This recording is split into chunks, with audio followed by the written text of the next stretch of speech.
12 ಲಕ್ಷದವರೆಗೆ ನಿಮ್ದು ಆದಾಯ ಇದ್ರೆ ನೀವು ಯಾವುದೇ ತೆರಿಗೆಯನ್ನ ಕಟ್ಟಬೇಕಾಗಿಲ್ಲ. ಆದ್ರೆ 12 ಲಕ್ಷದ ₹1 ನಂದು ಇನ್ಕಮ್ ಆದ್ರೇನು ನಂದು ಟ್ಯಾಕ್ಸ್ ಆರಂಭ ಆಗುತ್ತೆ. ಯಾರಿಗೆ ಹೆಚ್ಚಿನ ಆದಾಯ ಬರುತ್ತೆ ಅವರು ಹೆಚ್ಚು ಕಾಂಟ್ರಿಬ್ಯೂಟ್ ಮಾಡ್ತಾರೆ ಈ ದೇಶದ ಪ್ರಗತಿಗಾಗಿ ಅನ್ನುವಂಥದ್ದು. ಓವರ್ ಆಲ್ ಈ ಆಯವ್ಯಯದಿಂದ ನಮ್ಮ ಜನರಲ್ಲಿ ಇರುವಂತಹ ಕೊಂಡುಕೊಳ್ಳುವ ಶಕ್ತಿ ಹೆಚ್ಚಾಗಿದೆ. ಅದು 1,02,600 ಕೋಟಿ ರೂಪಾಯಿಯಷ್ಟು ಹೆಚ್ಚಾಗಿದೆ. ಜಗತ್ತಲ್ಲಿ ಒಂದು ಅನಿಶ್ಚಿತತೆ ಜಾಸ್ತಿ ಆಗ್ತಾ ಇದೆ. ಅನಿಶ್ಚಿತತೆನ ಎದುರಿಸಬೇಕು ಅಂತಂದ್ರೆ ನಮ್ಮ ದೇಶದ ಒಳಗಡೆ ಇರುವಂತಹ ಬೇಡಿಕೆಯನ್ನ ಹೆಚ್ಚು ಮಾಡಬೇಕು. ಜನ ಕೇಳಿದ್ದಕ್ಕಿಂತ ಹೆಚ್ಚಿನ ರಿಲ್ಯಾಕ್ಸೇಷನ್ ಕೊಟ್ಟಿರುವಂತದ್ದು ನಮಗೆ ಖುಷಿ ತಂದಿದೆ. ಹೊಸ ಟ್ಯಾಕ್ಸ್ ರೆಜಿಮ್ ಅಲ್ಲಿ ಮಧ್ಯಮ ವರ್ಗದವರಿಗೆ, ಅದರಲ್ಲೂ ನೇರ ತೆರಿಗೆ ಪಾವತಿದಾರರಿಗೆ ತುಂಬ ಅನುಕೂಲ ಇದೆ. ಇಷ್ಟು ವರ್ಷದಲ್ಲಿ ನಾವೇನಂತಂದರೆ ಈ ಮಟ್ಟಕ್ಕೆ ಡೈರೆಕ್ಟ್ ಟ್ಯಾಕ್ಸ್ ಪೇಯರ್ಸ್ಗೆ ಅನುಕೂಲ ಆಗಿರೋದು ಬಹುಶಃ ಇದರಲ್ಲಿ ಮಾತ್ರ ಅಂತ ಕಾಣುತ್ತೆ. ಈ ಆಯವ್ಯಯದಲ್ಲಿ ನಾವು ಭಾರತದಲ್ಲಿ ಏನು ಅಂತಂದರೆ ಒಂದು 10.4 ಕೋಟಿ ಜನ ಮಾತ್ರ ನೇರ ತೆರಿಗೆಯನ್ನು ಟ್ಯಾಕ್ಸ್ ಫೈಲ್ ಮಾಡ್ತಾರೆ. ಅದರಲ್ಲೂ 3 ಕೋಟಿ ಜನ ಎಫೆಕ್ಟಿವ್ ಆಗಿ ತೆರಿಗೆಯನ್ನು ಕಟ್ತಾರೆ. ಸೊ ಇಷ್ಟು ಜನ 142 ಕೋಟಿಯ ಭಾರತೀಯರ ಹೊರೆಯನ್ನು ನೇರ ತೆರಿಗೆ ವಿಚಾರದಲ್ಲಿ ಹೊರೆಯನ್ನು ಹೊರಬೇಕಾಗುತ್ತೆ. ಸೊ ಹಾಗಾಗಿ ಈವನ್ ಸರ್ಕಾರ ಕೂಡ ಯೋಚನೆ ಮಾಡ್ತಿರುತ್ತೆ ನಾವು ಎಷ್ಟು ರಿಲ್ಯಾಕ್ಸೇಷನ್ ಕೊಡಬಹುದು ಅಂತ. ಆದರೆ ಈ ಬಾರಿ ಜನ ಕೇಳಿದ್ದಕ್ಕಿಂತ ಹೆಚ್ಚಿನ ರಿಲ್ಯಾಕ್ಸೇಷನ್ನ ಕೊಟ್ಟಿರೋವಂಥದ್ದು ನಮಗೆ ಖುಷಿ ತಂದಿದೆ. ಈ ಆಯವ್ಯಯದಲ್ಲೂ ಕೂಡ ಹೊಸ ತೆರಿಗೆ ಪದ್ಧತಿ ಮತ್ತು ಹಳೆ ತೆರಿಗೆ ಪದ್ಧತಿ ಎರಡನ್ನೂ ಮುಂದುವರಿಸಲಾಗಿದೆ. ಆದರೆ ಹೊಸ ಟ್ಯಾಕ್ಸ್ ರೆಜಿಮನ್ನು ಯಾರು ಆಯ್ಕೆ ಮಾಡ್ಕೊಳ್ತಾರೆ ಅವ್ರಿಗೆ ಸಾಕಷ್ಟು ಲಾಭಗಳನ್ನು ಸರ್ಕಾರ ಘೋಷಣೆ ಮಾಡಿದೆ. ಹೊಸ ತೆರಿಗೆ ಪದ್ಧತಿಯಲ್ಲಿ ಏನೇನು ಬದಲಾವಣೆ ಆಗಿದೆ ಅನ್ನುವಂಥದ್ದನ್ನು ನಾವು ನೋಡೋಣ. ಮೊದಲು 6 ಟ್ಯಾಕ್ಸ್ ಸ್ಲ್ಯಾಬ್ ಇತ್ತು, ಈಗ 7 ಟ್ಯಾಕ್ಸ್ ಸ್ಲ್ಯಾಬ್ ಆಗಿದೆ. ಈ 7 ಟ್ಯಾಕ್ಸ್ ಸ್ಲ್ಯಾಬಲ್ಲಿ ನಾವು ಯಾವ್ಯಾವ ವರ್ಗಕ್ಕೆ ಎಷ್ಟೆಷ್ಟು ಆದಾಯ ಇದೆ ಅನ್ನುವಂಥದ್ದನ್ನು ನೋಡೋಣ. ಇನ್ನು 4 ಲಕ್ಷದ ಹೊರಗಡೆ ನಮಗೆ ಆದಾಯ ಇದ್ದರೆ ಅವ್ರಿಗೆ ಯಾವುದೇ ರೀತಿ ತೆರಿಗೆ ಕಟ್ಟಬೇಕಾಗಿಲ್ಲ. ಆದರೆ 4 ರಿಂದ 8 ಲಕ್ಷ ಅವ್ರದ್ದು ಆದಾಯ ಇದ್ದರೆ ಪ್ರತಿ ವರ್ಷ ಅವರು 5% ತೆರಿಗೆಯನ್ನು ಕಟ್ಟಬೇಕಾಗತ್ತೆ. ಹಾಗೆಯೇ 8 ರಿಂದ 12 ಲಕ್ಷ ಅವ್ರದ್ದು ಆದಾಯ ಇದ್ದರೆ ಪ್ರತಿ ವರ್ಷ ಅವರು 10% ತೆರಿಗೆಯನ್ನು ಕಟ್ಟಬೇಕಾಗತ್ತೆ. 12 ರಿಂದ 16 ಲಕ್ಷ ಇದ್ದರೆ ಅವರು 15% ತೆರಿಗೆಯನ್ನು ಕಟ್ಟಬೇಕಾಗತ್ತೆ. ಹಾಗೆಯೇ 16 ರಿಂದ 20 ಲಕ್ಷ ಇದ್ದರೆ ಅವರು 20% ತೆರಿಗೆಯನ್ನು ಕಟ್ಟಬೇಕಾಗತ್ತೆ. ಹಾಗೆಯೇ 20 ಲಕ್ಷದಿಂದ 24 ಲಕ್ಷ ಇದ್ದರೆ ಅವರು 24% ತೆರಿಗೆಯನ್ನು ಕಟ್ಟಬೇಕಾಗತ್ತೆ. 24 ಲಕ್ಷಕ್ಕೆ ಮೇಲ್ಪಟ್ಟು ಅವ್ರದ್ದು ಆದಾಯ ಇದ್ದರೆ ಅವರು 30% ತೆರಿಗೆಯ ಬ್ರ್ಯಾಕೆಟಲ್ಲಿ ಬರ್ತಾರೆ. ಆದರೆ ಇದರಲ್ಲಿ ಪ್ರಮುಖವಾದದ್ದೇನು ಅಂತಂದರೆ ಟ್ಯಾಕ್ಸ್ ರಿಬೇಟನ್ನು ಘೋಷಿಸಿದ್ದಾರೆ. 12 ಲಕ್ಷದ ಒಳಗಡೆ ನಿಮ್ಮ ಆದಾಯ ಇದ್ದರೆ ಆಗ ನಿಮಗೆ ಟ್ಯಾಕ್ಸ್ ರಿಬೇಟ್ ಅನ್ವಯ ಆಗುತ್ತೆ. ಎಷ್ಟು ಮಟ್ಟಿಗೆ ಅದು ಅನುಕೂಲ ಆಗುತ್ತೆ ಅಂತಂದರೆ 12 ಲಕ್ಷದವರೆಗೆ ನಿಮ್ಮದು ಆದಾಯ ಇದ್ದರೆ ನೀವು ಯಾವುದೇ ತೆರಿಗೆಯನ್ನು ಕಟ್ಟಬೇಕಾಗಿಲ್ಲ. ಏನಪ್ಪ ಇಷ್ಟೊಂದು ಹೇಗೆ ನಮಗೆ ಅನುಕೂಲ ಆಯಿತು ಅಂತ ನೀವು ಗಮನಿಸೋದಾದರೆ ಇಲ್ಲಿ ನಿಮಗೆ ಪ್ರಮುಖವಾಗಿ ಸರ್ಕಾರಿ ನೌಕರರಾಗಿದ್ದರೆ 12,75,000ವರೆಗೂ ಅವ್ರು ಯಾವುದೂ ತೆರಿಗೆ ಕಟ್ಟಬೇಕಾಗಿಲ್ಲ. ಯಾಕಂದರೆ 75,000 ರೂಪಾಯಿ ಸ್ಟ್ಯಾಂಡರ್ಡ್ ಡಿಡಕ್ಷನ್ ಬರುತ್ತೆ. ಯಾವುದೇ ಸ್ಯಾಲ್ರಿಡ್ ಕ್ಲಾಸ್ ಅವರಿದ್ದರೆ ಅವ್ರಿಗೆ ಇದು 12 ಲಕ್ಷ ಅಲ್ಲ, 12,75,000ವರೆಗೂ ಅವರು ₹1 ಕೂಡ ತೆರಿಗೆಯನ್ನು ಕಟ್ಟಬೇಕಾಗಲ್ಲ. ಈಗ ಹೇಗೆ ವರ್ಕ್ ಆಗುತ್ತೆ ಇದು ಅಂತ ನಾನು ನಿಮಗೆ ಎಕ್ಸ್ಪ್ಲೈನ್ ಮಾಡ್ತೀನಿ. ನೀವು ಒಂದು ವೇಳೆ 10 ಲಕ್ಷ ರೂಪಾಯಿಯನ್ನು ಆದಾಯವನ್ನು ಲಾಸ್ಟ್ ಇಯರ್ ನೀವು ಒಂದು ವೇಳೆ ಗಳಿಸಿದ್ದಿದ್ರೆ ಆಗ ನಿಮಗೆ ಟ್ಯಾಕ್ಸ್ ಲಯಬಿಲಿಟಿ 10% ಬ್ರ್ಯಾಕೆಟಲ್ಲಿ ಬರ್ತಾಯಿದ್ರಿ. ಅಂದರೆ 50,000 ರೂಪಾಯಿ ತೆರಿಗೆಯನ್ನು ಅವರು ಕಟ್ಟಬೇಕಾಗ್ತಾಯಿತ್ತು. ಆದರೆ ಈಗ 40,000 ರೂಪಾಯಿ ಹೊಸ ಸ್ಲ್ಯಾಬಲ್ಲಿ ಬರ್ತಾರೆ, ಆದರೆ ರಿಬೇಟ್ ಕೊಟ್ಟಿರ್ತಾರೆ. ರಿಬೇಟ್ ಕೊಟ್ಟಿರೋದ್ರಿಂದ ಅವರು ಯಾವುದೇ ತೆರಿಗೆಯನ್ನು ಕಟ್ಟಬೇಕಾಗಿಲ್ಲ. ಸೊ ಹಾಗಾಗಿ ನಮಗೆ 12 ಲಕ್ಷ ಬಂದರೆ ಆದಾಯ ಇದ್ದರೆ ನಿಮಗೆ ಟ್ಯಾಕ್ಸ್ ಆ್ಯಕ್ಚುಲಿ ಬರುವಂಥದ್ದು ಎಷ್ಟು 60,000 ರೂಪಾಯಿ ಈ ಹೊಸ ರೆಜಿಮಲ್ಲಿ.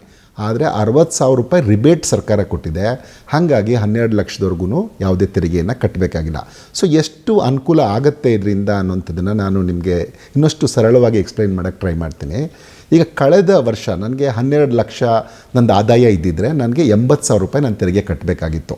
ಆದರೆ ಈ ವರ್ಷ 60,000 ಕಡಿಮೆ ಆಗಿದೆ ಸ್ಲ್ಯಾಬು, ಹಾಗಾಗಿ 60,000 ಕಟ್ಟಬೇಕು. ಆದರೆ ರಿಬೇಟ್ ಇರೋದ್ರಿಂದ ನಾನು ಯಾವುದೇ ಹಣವನ್ನು ಸರ್ಕಾರಕ್ಕೆ ಕಟ್ಟೋದಿಲ್ಲ. ಆದರೆ 12 ಲಕ್ಷದ ₹1 ನಂದು ಇನ್ಕಮ್ ಆದ್ರೇನು ನಂದು ಟ್ಯಾಕ್ಸ್ ಆರಂಭ ಆಗುತ್ತೆ. ಅದನ್ನು ನೆನ್ಪಿಟ್ಕೋಬೇಕು. ಹಂಗಂದ್ರೆ ಏನಪ್ಪ ನಮ್ಮದು ₹1 ಜಾಸ್ತಿ ಬಂದಿದ್ದಕ್ಕೆ ಎಷ್ಟೊಂದು ಹೆಚ್ಚಿಗೆ ತೆರಿಗೆ ಕಟ್ಟಬೇಕಾ ಅನ್ನುವಂಥ ಗಾಬರಿ ಆಗೋದೇನು ಬೇಡ.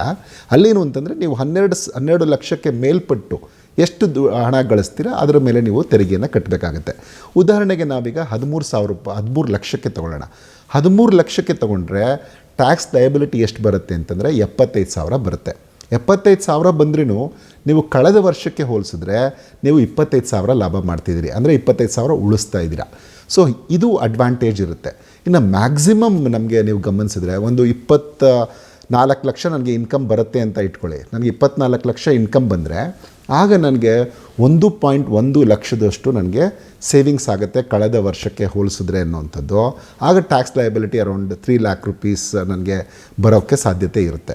ಸೊ ಇನ್ನೂ ಒಂದು ವಿಚಾರವನ್ನು ನಾವೆಲ್ಲರೂ ನೆನಪಲ್ಲಿ ಇಟ್ಕೋಬೇಕೇನು ಅಂತಂದರೆ, ನಾವು ಯಾವುದೇ ಡಿಫ್ರೆಂಟ್ ಟ್ಯಾಕ್ಸ್ ಸ್ಲ್ಯಾಬ್ಸಲ್ಲಿ ಬರಲಿ, 5% ಬರಲಿ, 10% ಬರಲಿ, 15% ಬರಲಿ, 20% ಬರಲಿ, ಆದರೆ ಇದರ ಜೊತೆಗೆ 4% ನಾವು ಎಜುಕೇಷನ್ ಸೆಸ್ನ ಕೊಡಬೇಕು ಅನ್ನೋದನ್ನು ಮರೆಯೋದು ಬೇಡ. ಯಾಕೆಂದರೆ ಈ 4% ಏನಿದೆ ಹೆಲ್ತ್ ಮತ್ತು ಎಜುಕೇಷನ್ ಸೆಸ್ ಅಂತ ಏನು ಸೇರಿಸ್ತಾರೆ, ಇದು ನಮ್ಮ ಟೋಟಲ್ ಟ್ಯಾಕ್ಸ್ ಲಯಬಿಲಿಟಿ ಏನಿರುತ್ತೆ ಅದರ ಮೇಲೆ ಕೊಡುವಂಥದ್ದು. ಈಗ ನನಗೆ 1 ಲಕ್ಷ ರೂಪಾಯಿ ನಾನು ತೆರಿಗೆ ಕಟ್ಟಬೇಕು ಅಂತ ಬಂದರೆ ಆಗ 1 ಲಕ್ಷ ರೂಪಾಯಿಗೆ ನಾವು 4% ಆ್ಯಡ್ ಮಾಡಬೇಕು. ಆಗ 1,04,000 ನನ್ನ ತೆರಿಗೆಯ ಮೊತ್ತ ಅನ್ನೋದನ್ನು ಮರಿಬಾರ್ದು. ಇದು ಎಲ್ಲ ಟ್ಯಾಕ್ಸ್ ಸ್ಲ್ಯಾಬ್ಗಳಿಗೂ ಅನ್ವಯ ಆಗುತ್ತೆ. ಎಷ್ಟು ನಿಮ್ಮದು ಒಟ್ಟು ತೆರಿಗೆ ಬರುತ್ತೆ ಆ ಒಟ್ಟು ತೆರಿಗೆ ಲಯಬಿಲಿಟಿಯ ಮೇಲೆ 4% ನಾವು ಸರ್ಚಾರ್ಜ್ ಅಥವಾ ಏನು ಸೆಸ್ ಅಂತ ಏನು ಕರಿತೀವಿ ಅದನ್ನು ನಾವು ಹೆಲ್ತ್ ಮತ್ತು ಎಜುಕೇಷನ್ಗೆ ಕಾಂಟ್ರಿಬ್ಯೂಟ್ ಮಾಡ್ತಾ ಇರ್ತೀವಿ. ಸೊ ಇದು ಅನ್ವಯಿಸುತ್ತೆ. ಆಮೇಲೆ ಇನ್ನೂ ಒಂದು ವಿಚಾರ ಏನು ಅಂತಂದರೆ, ಈಗ ಹಂಗಂದರೆ ನಾವು ಏನೋ 20 ಲಕ್ಷ ತೊಗೋತೀವಿ, ಕೆಲವರು 15 ಲಕ್ಷ ತೊಗೋತೀವಿ, ಅದು 25 ಲಕ್ಷ ಇನ್ಕಮ್ ತೊಗೋತೀರಿ. ಈ ದೇಶದಲ್ಲಿ ತುಂಬ ಅತ್ಯಂತ ಸಿರಿವಂತ ಜನ ಇದ್ದಾರಲ್ಲ, ಅವ್ರಿಗೂ ಒಂದೇ ತೆರಿಗೆಯ ಸ್ಲ್ಯಾಬೇ ಇದೆಯಾ ಅಂದರೆ, ನಮಗೆ ಯಾರ್ಯಾರಿಗೆ 24 ಲಕ್ಷ ಮೇಲ್ಪಟ್ಟಿದ್ದಾರೆ ಅವ್ರಿಗೆಲ್ಲರಿಗೂ ಬರೀ 30% ಟ್ಯಾಕ್ಸ್ ಇದೆಯಲ್ಲ, ಇದು ಸರಿಯಲ್ಲ ಅಂತ ಕೆಲವರು ಮಾತಾಡೋದನ್ನು ನೋಡಿದ್ದೀನಿ. ಆದರೆ ಇಲ್ಲಿ ಒಂದು ವಿಚಾರವನ್ನು ನಾವು ತಿಳ್ಕೋಬೇಕು. ಪೀಕ್ ಇನ್ಕಮ್ ಟ್ಯಾಕ್ಸ್ ಅಂದರೆ ತುಂಬ ಗರಿಷ್ಠ ಮಟ್ಟದ ಆದಾಯ ತೆರಿಗೆ ಎಷ್ಟಿರುತ್ತೆ ಅಂತಂದರೆ, ನಮಗೆ ಒಂದು ವೇಳೆ 2 ಕೋಟಿ ಆದಾಯ ಬರ್ತಿದೆ ಅಂತ ಇಟ್ಕೊಳ್ಳಿ. 2 ಕೋಟಿ ಆದಾಯ ಬಂದರೆ ಅವರು ಹೊಸ ಟ್ಯಾಕ್ಸ್ ರೆಜಿಮನ್ನು ಅವರು ಆಯ್ಕೆ ಮಾಡಿಕೊಂಡ್ರೆ ಆಗ ಅವರು 39% ಅಷ್ಟು ಅವರು ತೆರಿಗೆಯನ್ನು ಕಟ್ಟಬೇಕು. ಅಂದರೆ 39% ಒಟ್ಟು ತೆರಿಗೆಯನ್ನು ಕಟ್ಟಬೇಕು. ಸರ್ಚಾರ್ಜ್ನ ಎಲ್ಲ ಸೇರಿಸಿದ್ರೆ ಎಜುಕೇಷನ್ ಅದು ಸ್ವಲ್ಪ 25% ಅಷ್ಟು ಇರುತ್ತೆ ಅವ್ರಿಗೆಲ್ಲ ಟ್ಯಾಕ್ಸ್, ನಮಗೆಲ್ಲ 4% ಇರುತ್ತೆ. ಸೊ ಹಾಗಾಗಿ ಅವರು 39% ಅವರು ಗಳಿಸಿದಂತಹ 100 ರೂಪಾಯಲ್ಲಿ 39 ರೂಪಾಯಿ ಅವರು ತೆರಿಗೆಯನ್ನು ಕಟ್ತಾ ಇರ್ತಾರೆ. ಹಾಗೆಯೇ ಹಳೆ ರೆಜಿಮನ್ನು ಆಯ್ಕೆ ಮಾಡಿಕೊಂಡ್ರೆ 5 ಕೋಟಿಯವರೆಗೂ ವಾರ್ಷಿಕ ಆದಾಯ ಹೆಚ್ಚಾದರೆ ಮಾತ್ರ ಅವರು 42.74% ಅಷ್ಟು ತೆರಿಗೆಯನ್ನು ಕಟ್ತಾರೆ. ಸೊ ಹಾಗಾಗಿ ನಾವು ಕಡಿಮೆ ಆದಾಯ ಇರುವಂತಹ ಜನಕ್ಕೆ ಹೆಚ್ಚಿನ ಅನುಕೂಲವನ್ನು ಸರ್ಕಾರ ಮಾಡಿಕೊಟ್ಟಿದೆ. ಯಾರಿಗೆ ಹೆಚ್ಚಿನ ಆದಾಯ ಬರುತ್ತೆ ಅವರು ಹೆಚ್ಚು ಕಾಂಟ್ರಿಬ್ಯೂಟ್ ಮಾಡ್ತಾರೆ ಈ ದೇಶದ ಪ್ರಗತಿಗಾಗಿ ಅನ್ನುವಂಥದ್ದು. ಅಂದರೆ ಇದಕ್ಕೆ ನಾವು ಪ್ರೋಗ್ರೆಸಿವ್ ಟ್ಯಾಕ್ಸೇಷನ್ ಅಂತ ಕರಿತೀವಿ. ಮತ್ತು ನೀವು ಹಳೆ ಟ್ಯಾಕ್ಸ್ ರಿಜಿಮ್ಗಾದರೂ ಹೋಗಿ, ಹೊಸ ಟ್ಯಾಕ್ಸ್ ರಿಜಿಮ್ಗಾದರೂ ಹೋಗಿ, ಇಬ್ಬರಿಗೂ 5% ಮಿನಿಮಮ್ ಟ್ಯಾಕ್ಸಸ್ ಇರುತ್ತೆ. ಈಗ ಲೋವರ್ ಟ್ಯಾಕ್ಸ್ ಎಷ್ಟಪ್ಪ ಇರುತ್ತೆ ರೆಜಿಮ್ ಅಂತಂದರೆ, ಅವರು ಹೊಸ ಟ್ಯಾಕ್ಸ್ ತೊಗೊಂಡ್ರೂ 5%, ಹಳೆ ಟ್ಯಾಕ್ಸ್ ರೆಜಿಮ್ಗೆ ಹೋದ್ರೂ 5% ಇರುತ್ತೆ ಅನ್ನೋದನ್ನು ಮರೆಯೋದು ಬೇಡ. ಆಮೇಲೆ ಟ್ಯಾಕ್ಸ್ ಫ್ರೀ ಎಷ್ಟು ಸಿಗುತ್ತೆ? ಈಗ ಹಳೇದರಲ್ಲಿ 2.5 ಲಕ್ಷ ಇದೆ, ಹೊಸದರಲ್ಲಿ 4 ಲಕ್ಷ ಇದೆ. ಆದರೆ 2.5 ಲಕ್ಷ ಇದ್ದವ್ರಿಗೆ 5 ಲಕ್ಷದವರೆಗೂ ಅವ್ರಿಗೆ ರಿಬೇಟ್ ಇದೆ. ಹೊಸ ಟ್ಯಾಕ್ಸ್ ರೆಜಿಮ್ಗೆ ಹೋದರೆ ಅವ್ರಿಗೆ 12 ಲಕ್ಷದವರೆಗೂ ರಿಬೇಟ್ ಇದೆ ಅನ್ನೋಂಥದ್ದನ್ನು ನಾವು ನೆನಪಲ್ಲಿ ಇಟ್ಕೋಬೇಕು. ಸೊ ಹಾಗಾಗಿ ಹಳೆ ಟ್ಯಾಕ್ಸ್ ಸ್ಲ್ಯಾಬನ್ನ ಯಾರು ಆಯ್ಕೆ ಮಾಡ್ಕೋಬೇಕು, ಇದೊಂದು ಪ್ರಶ್ನೆ ಬರುತ್ತೆ. ನಿಮಗೆ ಒಂದು ವೇಳೆ ಟ್ಯಾಕ್ಸ್ ಕನ್ಸೆಷನ್ಸ್ ಎಲ್ಲ ಜಾಸ್ತಿ ಇದ್ದರೆ, ಈಗ ನಾವು ಮನೆ ತೊಗೊಂಡಿದ್ದೀವಿ, ಬಡ್ಡಿ ಜಾಸ್ತಿ ಕಟ್ತಾ ಇದ್ದೀವಿ, ಬಡ್ಡಿ ಕಟ್ಟೋಕ್ಕೆ 2 ಲಕ್ಷದವರೆಗೂ ನಿಮಗೆ ಒಂದು ವೇಳೆ ಬಡ್ಡಿ ಕಟ್ಟಿದರೆ ಹಳೆ ಟ್ಯಾಕ್ಸ್ ರೆಜಿಮಲ್ಲಿ ನಿಮಗೆ ಅನುಕೂಲ ಇದೆ. ಆದರೆ ಹೊಸ ಟ್ಯಾಕ್ಸ್ ರೆಜಿಮಲ್ಲಿ ಇದಕ್ಕೆ ಯಾವುದಕ್ಕೂ ಇರೋದಿಲ್ಲ. ನಾವು ಮನೆ ತೊಗೊಂಡಿದ್ರು, ಬಡ್ಡಿ ಕಟ್ಟಿದ್ದೀವಿ, ಅವಕ್ಕೆ ಅಸಲು ಮೇಲೆ ಇಷ್ಟು ಅಸಲು ಎಲ್ಲಾದರೂ ಇದ್ದರೆ ಹಳೆ ಟ್ಯಾಕ್ಸ್ ರೆಜಿಮಲ್ಲಿ 1.5 ಲಕ್ಷ ಕನ್ಸೆಷನ್ ಇದೆ. ನಿಮ್ಮದು LIC, KGID ಅಥವಾ ನಾನು ಮನೆಗೆ ಸಾಲ ತೊಗೊಂಡಿದ್ದಕ್ಕೆ ಅಸಲು ಏನು ಕಟ್ಟಿರ್ತೀನಿ ಅದು 1.5 ಲಕ್ಷ ಮ್ಯಾಕ್ಸಿಮಮ್ವರೆಗೂ ಇರುತ್ತೆ. ಆದರೆ ಹೊಸ ರೆಜಿಮಲ್ಲಿ ನೀವು ಮನೆ ತೊಗೊಳ್ಳದೇ ಇದ್ದರು, ಅಸಲು ಕಟ್ಟಿದ್ರು, ಬಡ್ಡಿ ಕಟ್ಟಿದ್ರು, ಯಾವನ್ನೂ ಕ್ಯಾಲ್ಕುಲೇಷನಲ್ಲಿ ಮಾಡಲ್ಲ ನಾವು. ಅಲ್ಲಿ ಕೇವಲ ಕ್ಯಾಲ್ಕುಲೇಟ್ ಮಾಡೋದು ಸ್ಟ್ಯಾಂಡರ್ಡ್ ಡಿಡಕ್ಷನನ್ನು ಮಾತ್ರ ಮೈನಸ್ ಮಾಡ್ತಾರೆ. ಸ್ಟ್ಯಾಂಡರ್ಡ್ ಡಿಡಕ್ಷನ್ ಅದು ಸ್ಯಾಲ್ರಿಡ್ ಕ್ಲಾಸ್ ಇದ್ದರೆ 75,000 ಮೈನಸ್ ಆಗುತ್ತೆ. ಮಿಕ್ಕಿದ್ದು ನಾನು ಏನು ಆವಾಗಲಿಂದ ಹೇಳ್ತಾ ಇದ್ದೀನಿ. ಸೊ ಆ ಥರ ಒಂದು ಹಣವನ್ನು ಕ್ಯಾಲ್ಕುಲೇಟ್ ಮಾಡ್ತೀವಿ. ಮಧ್ಯಮ ವರ್ಗದವರಿಗೆ ಈ ಟ್ಯಾಕ್ಸ್ ಕನ್ಸೆಷನಿಂದ ಸರ್ಕಾರ ಹೆಚ್ಚು ಕಮ್ಮಿ 1 ಟ್ರಿಲಿಯನ್ ಅಷ್ಟು ಹಣವನ್ನು ಅದು ಕಳ್ಕೊಳ್ತಾ ಇದೆ. ಅಂದರೆ ಕಳ್ಕೊಳ್ಳುತ್ತೆ ಅಂದರೆ ಅದು ಜನಕ್ಕೆ ಬಿಟ್ಟುಕೊಟ್ಟಿದೆ. ತೆರಿಗೆಯನ್ನು ಯಾವಾಗ ಕಡಿಮೆ ಮಾಡಿದೆ ಅದರ ಸಂಗ್ರಹ ಕೂಡ ಹೆಚ್ಚಾಗುತ್ತೆ. ಟ್ಯಾಕ್ಸ್ ರೇಟ್ಸ್ ಕಡಿಮೆ ಆದಾಗೆಲ್ಲನೂ ಅದರ ಸಂಗ್ರಹ ಹೆಚ್ಚಾಗುತ್ತೆ. ಹಾಗಾಗಿ ಸರ್ಕಾರ ಈ ಬಾರಿ ಒಂದು ದಿಟ್ಟ ನಿರ್ಧಾರ ಮಾಡಿ ನಾವು ತೆರಿಗೆಯ ದರವನ್ನು ಇಳಿಸೋಣ, ಆಗ ನಮಗೆ ಜನಕ್ಕೂ ಒಳ್ಳೆಯದಾಗುತ್ತೆ. ಅದರಿಂದ ಅವ್ರದ್ದು ಡಿಮ್ಯಾಂಡ್ ಜಾಸ್ತಿ ಆಗುತ್ತೆ, ಪರ್ಚೇಸಿಂಗ್ ಪವರ್ ಜಾಸ್ತಿ ಆಗೋದ್ರಿಂದ ಡಿಮ್ಯಾಂಡ್ ಜಾಸ್ತಿ ಆಗುತ್ತೆ, ಓವರಾಲ್ ಎಕನಾಮಿಕ್ ಆ್ಯಕ್ಟಿವಿಟೀಸ್ ಚೆನ್ನಾಗಾಗತ್ತೆ ಅನ್ನೋ ಕಾರಣಕ್ಕಾಗಿ ಅವರೇನು ಮಾಡಿದ್ದಾರೆ ಅಂತಂದರೆ ಈ 1 ಟ್ರಿಲಿಯನ್ ಅಷ್ಟು ಹಣವನ್ನು ಜನರ ಬಳಿ ಉಳಿಸಿದ್ದಾರೆ ತೆರಿಗೆಯ ದರವನ್ನು ಕಡಿಮೆ ಮಾಡಿ. ಸೊ ಇದರಿಂದ ಒಂದು ಅನುಕೂಲ ಆಗುತ್ತೆ. ಅದರ ಜೊತೆಗೆ ಇನ್ನಷ್ಟು ಕನ್ಸೆಷನ್ಸ್ ಕೊಟ್ಟಿದ್ದಾರೆ. ಕಸ್ಟಮ್ಸ್ ಡ್ಯೂಟಿಯಲ್ಲಿ ಕೊಟ್ಟಿರುವುದಿರ್ಬೋದು, ಇಲ್ಲ TDS ಅಲ್ಲಿ ಇದು ಮಾಡುವಂಥದ್ದು ಇರ್ಬೋದು. ಅದ್ರ ಬಗ್ಗೆನೂ ಮಾತಾಡೋಣ. ಈಗ TDS ಅಂದರೆ ಏನು ಅಂದರೆ ಟ್ಯಾಕ್ಸ್ ಡಿಡಕ್ಟೆಡ್ ಅಟ್ ಸೋರ್ಸ್. ನನಗೆ ಆದಾಯ ಎಷ್ಟು ಬರುತ್ತೆ ಅದನ್ನು ನೋಡಿಕೊಂಡು ಅದನ್ನು ತಿಂಗಳೇ ಅದನ್ನು ಇಷ್ಟಿಷ್ಟು 10% ಕಟ್ತಾ ಹೋಗೋದು. ನಾನು ಮನೆ ಬಾಡಿಗೆ ಕೊಟ್ಟಿದ್ದೀನಿ, ನನ್ನ ಮನೆ ನನಗೆ ಒಟ್ಟಿಗೆ ವರ್ಷಕ್ಕೆ ಒಂದು 2.5 ಲಕ್ಷ, ಅದರಿಂದನೇ 2,40,000 ಅದರಿಂದನೇ ಬರುತ್ತೆ ಅಂತ ಇಟ್ಕೊಳ್ಳಿ. ಕಳೆದ ವರ್ಷ ನನಗೆ 2,40,000 ನನಗೆ ಒಟ್ಟು ವರ್ಷಕ್ಕೆ ನನಗೇನಾದರೂ ಬಡ್ಡಿ ಬರುತ್ತೆ ಅಂತಂದರೆ, ರೆಂಟ್ ಬರುತ್ತೆ ಅಂತಂದರೆ ನಾವೇನು ಮಾಡ್ತೀವಿ ಅಂತಂದರೆ, ಒಂದು ವರ್ಷಕ್ಕೆ 2.4 ಲಕ್ಷ ಬರ್ತಾ ಇದೆ ಅಂತಂದರೆ 10% ನಾವು ಇಮಿಡಿಯೇಟಾಗಿ ಪ್ರತಿ ತಿಂಗಳು ಕಟ್ಕೊಂಡು ಹೋಗಬೇಕಾಗಿತ್ತು. ಆದರೆ ಈ ಸರಿ ಏನು ಮಾಡಿದ್ದಾರೆ, ನೀವು 2.4 ಲಕ್ಷದಿಂದ 6 ಲಕ್ಷದವರೆಗೆ ಇದನ್ನು ಹೆಚ್ಚಿದ್ದಾರೆ. ಅಂದರೆ TDS ಯಾರು ಕಟ್ಟಬೇಕು ಅಂತಂದರೆ, ಅವ್ರದ್ದು ಒಂದು ವೇಳೆ ಗರಿಷ್ಠ ಮಿತಿ 6 ಲಕ್ಷ ದಾಟಿದ್ರೆ ಮಾತ್ರ ಅವರು ಪ್ರತಿ ತಿಂಗಳು 10% ಅದರಲ್ಲಿ ಇದಕ್ಕೆ ಕಟ್ಟಬೇಕು, ಆಗ ಇನ್ಕಮ್ ಟ್ಯಾಕ್ಸ್ ಡಿಪಾರ್ಟ್ಮೆಂಟ್ಗೆ ಕಟ್ಟಬೇಕು. ಸೊ ಈ ಥರದ ಅನೇಕ ಅಡ್ವಾಂಟೇಜಸ್ ಇದೆ. ಅದ್ರ ಜೊತೆಗೆ ಈವನ್ ಗಿಗ್ ವರ್ಕರ್ಸ್ ಏನಿವಾಗ ತುಂಬ ಜಾಸ್ತಿ ನಾವೆಲ್ಲ ಕಡೆ ಗಿಗ್ ವರ್ಕರ್ಸ್ನ ನೋಡ್ತಾ ಇರ್ತೀವಿ, ಅವ್ರಿಗೊಂದು ವೇಳೆ 30,000 ಒಂದು ಪ್ರೊಫೆಷ್ನಲ್ ಸರ್ವಿಸ್ ಮಾಡಿ ಒಂದು ವರ್ಷಕ್ಕೆ ಗಳಿಸ್ತೀವಿ ಅಂತಂದರೆ ಅವ್ರಿಗೆ ಹಿಂದಿನ ವರ್ಷ ಅವರು TDS ಕಟ್ಟಬೇಕಾಗಿತ್ತು. ಈಗ 50,000ದವರೆಗೂ ಮಿತಿ ಇದೆ. ಅಂದರೆ ಅಡ್ವಾಂಟೇಜ್ ಏನು ಅಂತಂದರೆ, TDS ಜಾಸ್ತಿ ಗರಿಷ್ಠ ಮಟ್ಟಕ್ಕೆ ಏರಿಸಿದಾಗ ನಿಮ್ಮ ಹತ್ರ ಹಣ ಇರುತ್ತೆ, ನೀವು ವರ್ಷದ ಕೊನೆಗೆ ಎಷ್ಟು ಲಯಬಿಲಿಟಿ ಬರುತ್ತೋ ಅಷ್ಟನ್ನು ನೀವು ಈಸಿಯಾಗಿ ಕಟ್ಕೋಬೋದು. ಹಾಗೆಯೇ ಸೀನಿಯರ್ ಸಿಟಿಸನ್ಸ್ ಅವರು ಪಾಪ ಏನು ಬಂದಿರುತ್ತೆ ಅವ್ರಿಗೆ ಫೈನಲ್ ಸಂಬಳದಲ್ಲಿ ಮತ್ತು ಅವ್ರದ್ದು GPF ದುಡ್ಡೆಲ್ಲನೂ ಅವರು ಫಿಕ್ಸ್ಡ್ ಡೆಪಾಸಿಟ್ ಇಟ್ಕೊಂಡಿರ್ತಾರೆ.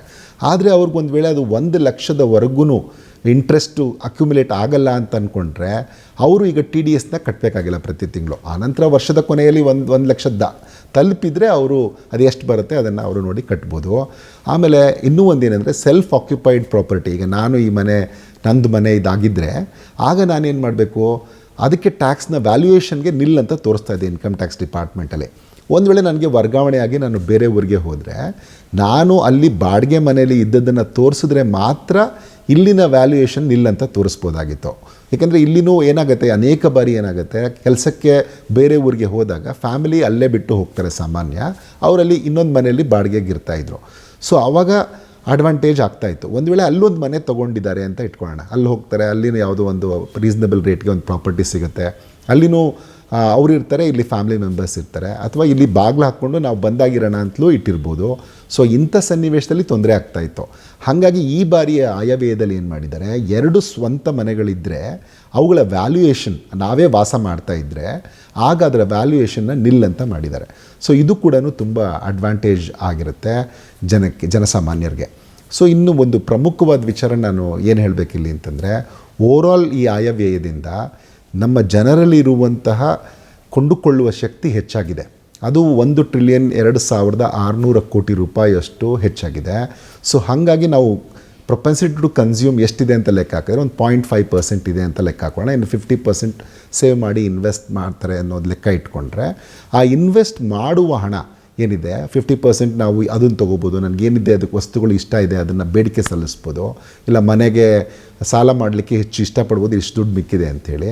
ಸೊ ಈ ಥರ ಎಲ್ಲ ಮಾಡಿದಾಗ ಏನಾಗುತ್ತೆ, ನಮಗೆ ಗುಣಕ ಅಲ್ಲಿ ವರ್ಕ್ ಆಗುತ್ತೆ. ಗುಣಕ ವರ್ಕ್ ಆದಾಗ ನಮಗೆ ಬಹುತೇಕ ಅದರಿಂದ ಈಗ ಏನು ಈ ಹಣ ಇದೆ ಅದರದ್ದು 2ರಷ್ಟು ದ್ವಿಗುಣ ಆಗಲಿಕ್ಕೆ ಸಾಧ್ಯ ಇದೆ. ಸೊ ಸರ್ಕಾರ ಈಗ ನಮಗೆ 1 ಟ್ರಿಲಿಯನ್ ಹಣವನ್ನು ನಮ್ಮ ಹತ್ರ ಬಿಟ್ಟಿದೆ, ಇನ್ಕಮ್ ಟ್ಯಾಕ್ಸ್ನ ನಮಗೆ ರಿಯಾಯಿತಿ ಕೊಟ್ಟು. ಸೊ ಅದರಿಂದ ಏನಾಗುತ್ತೆ, ಬಹುಶಃ 2 ಟ್ರಿಲಿಯನ್ನಷ್ಟು ಹಣ ಅದರಿಂದ ಆರ್ಥಿಕತೆಯಲ್ಲಿ ಹೆಚ್ಚಳ ಆಗಲಿಕ್ಕೆ ಸಾಧ್ಯ ಇದೆ. ಸೊ ಇದು ಒಂದು ಅಡ್ವಾಂಟೇಜ್ ಆಗುತ್ತೆ. ಮುಖ್ಯವಾಗಿ ಇದೆಲ್ಲ ಮಾಡಿದ್ದದ್ದು ರೀಸನ್ ಏನು ಅಂತಂದರೆ, ಈ ಟ್ರಂಪ್ ಬಂದ ನಂತರ ಅಲ್ಲಿ ಅಮೆರಿಕ ಅನುಸರಿಸುತ್ತಿರುವಂತಹ ಇವು ಪ್ರೊಟೆಕ್ಷನಿಸ್ಟ್ ಧೋರಣೆಗಳಿರ್ಬೋದು. ಹಾಗಾಗಿ ಇಡೀ ವಿಶ್ವದ ಅನೇಕ ರಾಷ್ಟ್ರಗಳ ಮೇಲೆ ಅವರು ಟ್ಯಾರಿಫ್ ಹಾಕ್ತೀನಿ ಅಂತ ಅನೌನ್ಸ್ ಮಾಡಿದ್ದು ಒಂದು ಕಾರಣ ಇರ್ಬೋದು. ಮತ್ತು ಜಗತ್ತಲ್ಲಿ ಒಂದು ಅನಿಶ್ಚಿತತೆ ಜಾಸ್ತಿ ಆಗ್ತಾಯಿದೆ. ಅನಿಶ್ಚಿತತೆನ ಎದುರಿಸಬೇಕು ಅಂತಂದರೆ ನಮ್ಮ ದೇಶದ ಒಳಗಡೆ ಇರುವಂತಹ ಬೇಡಿಕೆಯನ್ನು ಹೆಚ್ಚು ಮಾಡಬೇಕು. ಬೇಡಿಕೆಯನ್ನು ಜನರಲ್ಲಿ ಹೆಚ್ಚು ಮಾಡಬೇಕು ಅಂದರೆ ಅವರಲ್ಲಿ ಹೆಚ್ಚು ಹಣವನ್ನು ಉಳಿಸ್ಬೇಕು. ಆ ಕಾರಣಕ್ಕಾಗಿ ತೆರಿಗೆ ದರವನ್ನು ಕಡಿಮೆ ಮಾಡಿದ್ದಾರೆ. ಇದರಿಂದ ಆಗುವ ಒಂದು ಒಳ್ಳೆಯ ಅಡ್ವಾಂಟೇಜ್ ಏನು ಅಂತಂದರೆ, ನೀವು ತೆರಿಗೆ ದರವನ್ನು ಕಡಿಮೆ ಮಾಡೋದ್ರಿಂದ ಬೇಡಿಕೆ ಹೆಚ್ಚಾಗಿ ಆರ್ಥಿಕತೆ ನವಚೇತನದಿಂದ ಮತ್ತೆ ಮುನ್ನುಗ್ಗುತ್ತೆ ಅನ್ನುವಂಥದ್ದು. ನಮ್ಮ ಗ್ರೋತ್ ರೇಟ್ ಕಳೆದ ವರ್ಷ ಏನು ಎಸ್ಟಿಮೇಟ್ ಮಾಡಿದ್ದೀವಿ, ಅಂದರೆ ಈ ಫೈನಾನ್ಷಿಯಲ್ ಇಯರ್ ಏನು ಮಾರ್ಚ್ಗೆ ಎಂಡ್ ಆಗುತ್ತೆ, ಫೈನಾನ್ಷಿಯಲ್ ಇಯರ್ 25, ಇದನ್ನು ನಾವು ಸರ್ಕಾರ ಎಸ್ಟಿಮೇಟ್ ಮಾಡಿರುವಂಥದ್ದು 6.4%. ಇದು ಕಳೆದ 5 ವರ್ಷದಲ್ಲಿ ಇದು ತುಂಬ ಕೋವಿಡ್ ನಂತರದ ಕಾಲಾವಧಿಯಲ್ಲಿ ತುಂಬ ಕಡಿಮೆ ಗ್ರೋತ್ ರೇಟ್. ನಮ್ಮ ಸಾಮಾನ್ಯ ನಾವು ಈವನ್ ಲಾಸ್ಟ್ ಇಯರ್ ನಿಮಗೆ ಗಮನಿಸಿದ್ರೆ 8.2% ನಮ್ಮದು ಗ್ರೋತ್ ರೇಟ್ ಇತ್ತು. ನಾವು ವಿಕಸಿತ ಭಾರತ ಆಗಬೇಕು ಅಂತಂದರೆ ಕಂಟಿನ್ಯೂಯಸ್ ಆಗಿ 20 ವರ್ಷಗಳ ಕಾಲ 8% ನಮ್ಮದು ಗ್ರೋತ್ ರೇಟ್ ಇರಬೇಕು, 8 ಅಥವಾ ಅದಕ್ಕಿಂತ ಹೆಚ್ಚಿರಬೇಕು. ಸೊ ಹಾಗಾಗಿ ಮತ್ತೆ ಗ್ರೋತನ್ನು ಹಳಿಯನ್ನು ಮತ್ತೆ ವಾಪಸ್ ತಗೊಂಡು ಹೋಗಲಿಕ್ಕೆ ಕೂಡ ಈ ಒಂದು ಕ್ರಮವನ್ನು ಸರ್ಕಾರ ಕೈಗೊಂಡಿರ್ಬೋದು. ಅದು ಏನೇ ಕಾರಣಕ್ಕೆ ಇರಲಿ, ಈಗ ಜನಸಾಮಾನ್ಯರು ಹಾನೆಸ್ಟಾಗಿ ಇನ್ನಷ್ಟು ಹೆಚ್ಚು ಟ್ಯಾಕ್ಸ್ ಪೇ ಮಾಡಿದ್ರೆ ಆಗ ಸರ್ಕಾರ ಕೂಡ ತನ್ನ ಕಡೆಯಿಂದ ಇನ್ನೂ ಹೆಚ್ಚು ಕನ್ಸೆಷನ್ನ ಅಥವಾ ಟ್ಯಾಕ್ಸ್ ರಿಬೇಟ್ಸನ್ನು ಮುಂದಿನ ದಿನಗಳಲ್ಲಿ ಜನಕ್ಕೆ ಖಂಡಿತ ಕೊಡ್ತಾರೆ ಅಂತ ನನಗಾದರೂ ಅನಿಸುತ್ತೆ.